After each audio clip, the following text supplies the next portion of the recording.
Warren said I'm not gonna better fit in your camel. He trying to play you.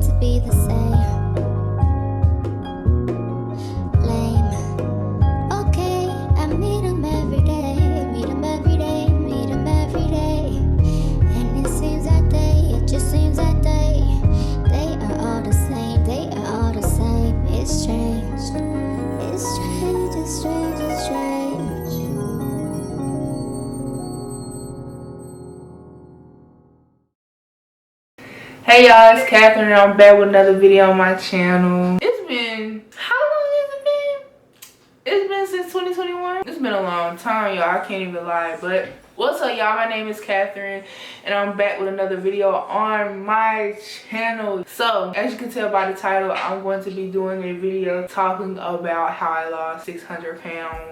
I recently went over a whole year of my weight loss journey. I have lost to date 92.7 pounds and I'm super proud of myself and I want to share the story. I'm not going to sit here and bore you with a million things that I ate, what I worked out, which I'm going to give you some details. I'm actually going to take you through the journey from start to present. Let's get into the video. All right, so let's go into this question: why did I want to lose weight in the first place? What prompted me to lose weight? If you've been on my channel before, you guys know I pretty much grew up on YouTube. I made videos from 7th grade, I believe so, 7th, 6th grade, and growing up I was always a bigger girl. Like most of my childhood I was very overweight, and you can see back into my videos that showed. Then middle school I was overweight, high school I was overweight. My weight played a lot into my life. Even though I had other areas where I was able to shine, my weight was always like just that thing that I couldn't hide. And I felt ashamed. I was bullied in school.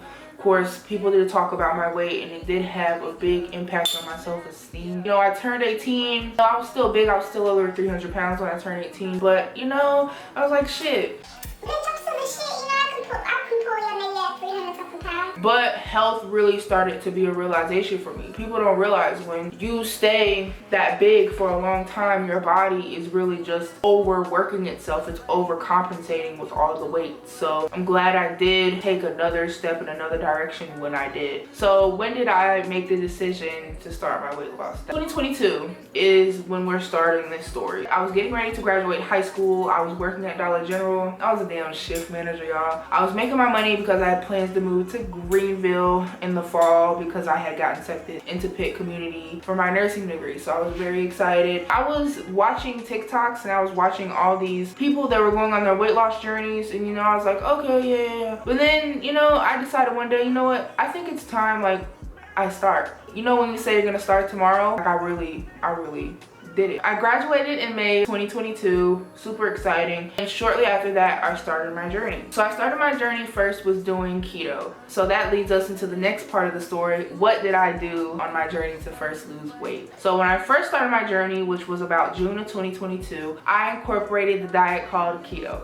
If you've heard anything about keto, it's probably more on the negative than the positive, because you're eliminating a lot of the foods that you love from your diet, which was you're eliminating all the processed sugars, which means all your refined carbohydrates. So that's gonna mean your white breads, your cakes, your cookies, your candies, some starchy vegetables, some fruits even. And I'm actually gonna leave a list of my diet when I was on keto. Do I regret being on keto? No, because it did kickstart my metabolism for losing weight. I 100% believe that. Actually, I'm still kind of on keto now, or some of the things that I incorporated into my lifestyle from keto I still do today. So June, July, then August, I think I'm gonna have some footage here. I'm still, you know, doing keto, and the weight has pretty much you know, it's falling off. By the time I moved, August of 2022, I had already lost a good 20 to 25 pounds already.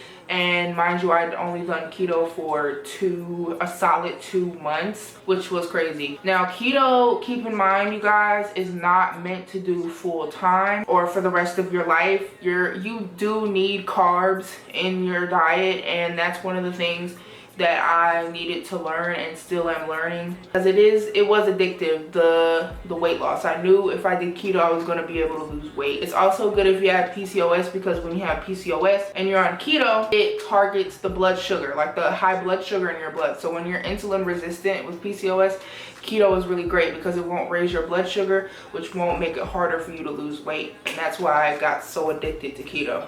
Okay, so I was doing that, and that's basically what I did. So October, September, November, December, I was doing keto. As far as working out, I wasn't really doing a lot. Like, I would go to the gym, and if I would go to the gym, I would do weighted workouts. And I also incorporated, you know, a lot of other things as well with keto. I started taking supplements and things that would help for my condition, because like I said, I do have PCOS and I'm a big advocate for that. And I found things that would really help me. That's basically how I started my journey. How I maintained my journey. Basically, how I maintained my journey is I continued to do something called calorie deficit. And calorie deficit is pretty easy. What it is we all eat a certain amount of calories a day. And when you're in a deficit of that, you're basically cutting off a certain amount of calories. No, this is not me.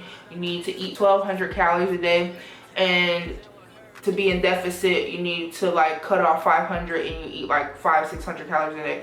That's not what you need to do. First of all, you need to calculate your basal metabolic rate, which is how many calories you're gonna burn in general, which you can actually go online, and there's plenty of websites that can tell you how many calories you burn and how many calories you would need to eat in order to be in a deficit per day. You can use those calculators. I'm also gonna link that down below. But I think doing that, also doing keto, working out, or at least trying to get your steps in. Like, people don't realize you don't have to do all these crazy workouts to lose weight. Now, if you're trying to recomp your body, keep in mind you do need to focus on lifting weights. Okay, you need to find like a trainer or go online, look at that shit, because that's the body recomp that you want to do. But yeah, but that's basically what I did. This question I knew was gonna come to mind, like, what did I eat? What supplements did I take? You know, what was the workout? I kind of touched on the workout, so I'm not going to talk about that anymore. But as far as what I ate, I'm going to leave a list of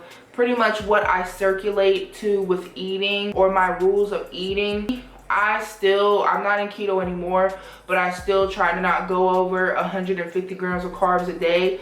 So with that being said, tracking your calories, tracking your macros, which is your carbs, your proteins, and your fats, and all that is super important when you're trying to lose weight, or when you're starting to try to lose weight, because you want to get a concept of what you're eating every day. A good thing that I heard from a fitness guru one time is, if you don't know what you're eating each day, don't remember what you eat each day, then you're not eating the right foods. You should have a consistent diet when you're losing weight or when you're trying to get to where you want to be. If you guys want a what I eat in a day video, I would do that, because I feel like that would be much more effective in showing you the real life, what I eat a day and how I stay healthy and all that other stuff. That's pretty much what I did. So doing that diet, intermittent fasting. Now we're going into supplements.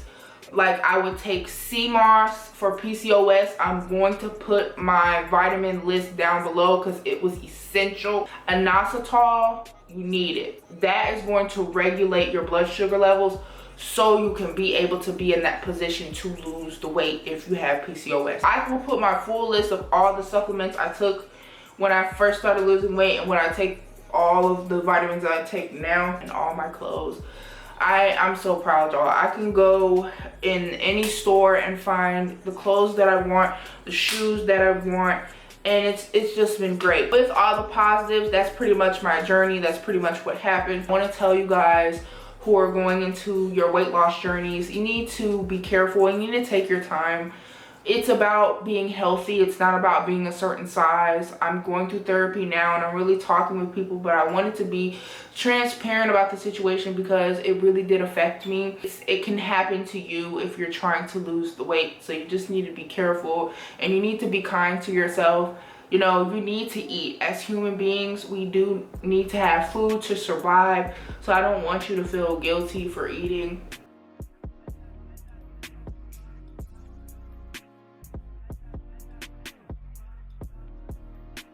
Future me here, y'all. So I just want to clear that up a little bit while I'm editing this video. Now, when I say missed opportunities, I mean as far as stuff that you experience when you're of a lower or lighter weight. The truth is, when you're overweight, a lot of shit sometimes you miss out on because people don't give you the same opportunities when you're a bigger weight.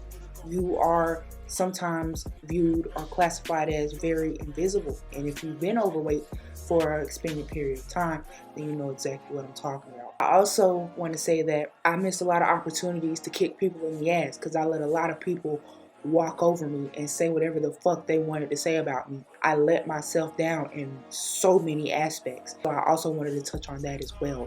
So when you're overweight for that long, sometimes you're like, fuck it, I don't care. I deserve people mistreating me. But in fact, you don't. People treating you like shit just because you're fat or you're overweight is not an excuse for them to treat you like shit. You need to love yourself. You need to get the fuck off your ass, and you need to realize that you were put on this earth for a reason. You're beautiful, and you can do this. You can be healthy, be happy, and prove them bitches, niggas wrong. And I love you. And back to the program. I know I felt guilty, a lot of it, because I let myself be unhealthy for so long. I let myself miss out on so many opportunities, on so many, things because of my weight. So that's basically the negatives. Everything else besides that, my eating disorder, has been positive. I've been able to live life in such a more easier way. I've been able to gain a lot more confidence. I take a lot more pictures now. It's just a lot of things that happen when you lose weight. People do treat you differently, and that can affect your mental health a lot. Like, you don't realize how neglected you are when you're that big and when you're fat. People really treat you like shit. Like, for real. Everything. And it's been a great journey. I look at my before pictures and after, and I feel so proud. And this is only just the beginning. I only got a little bit left to go. So yeah, but I hope you guys enjoyed this video. If you do want the what I eat in a day for maintenance, I will definitely do that video. I'll do it vlog style so you can see everything in real time of what I eat, how I make it, everything. And yeah, so I hope you guys enjoyed this video. Make sure that you follow me on all my social medias. They will be here and linked down below if you guys want to check them out. And make sure that you subscribe to my channel if you want to see more videos like this one. I love y'all so much, and I'm really happy to be back on my channel. I'll see y'all in my next video. Bye, love.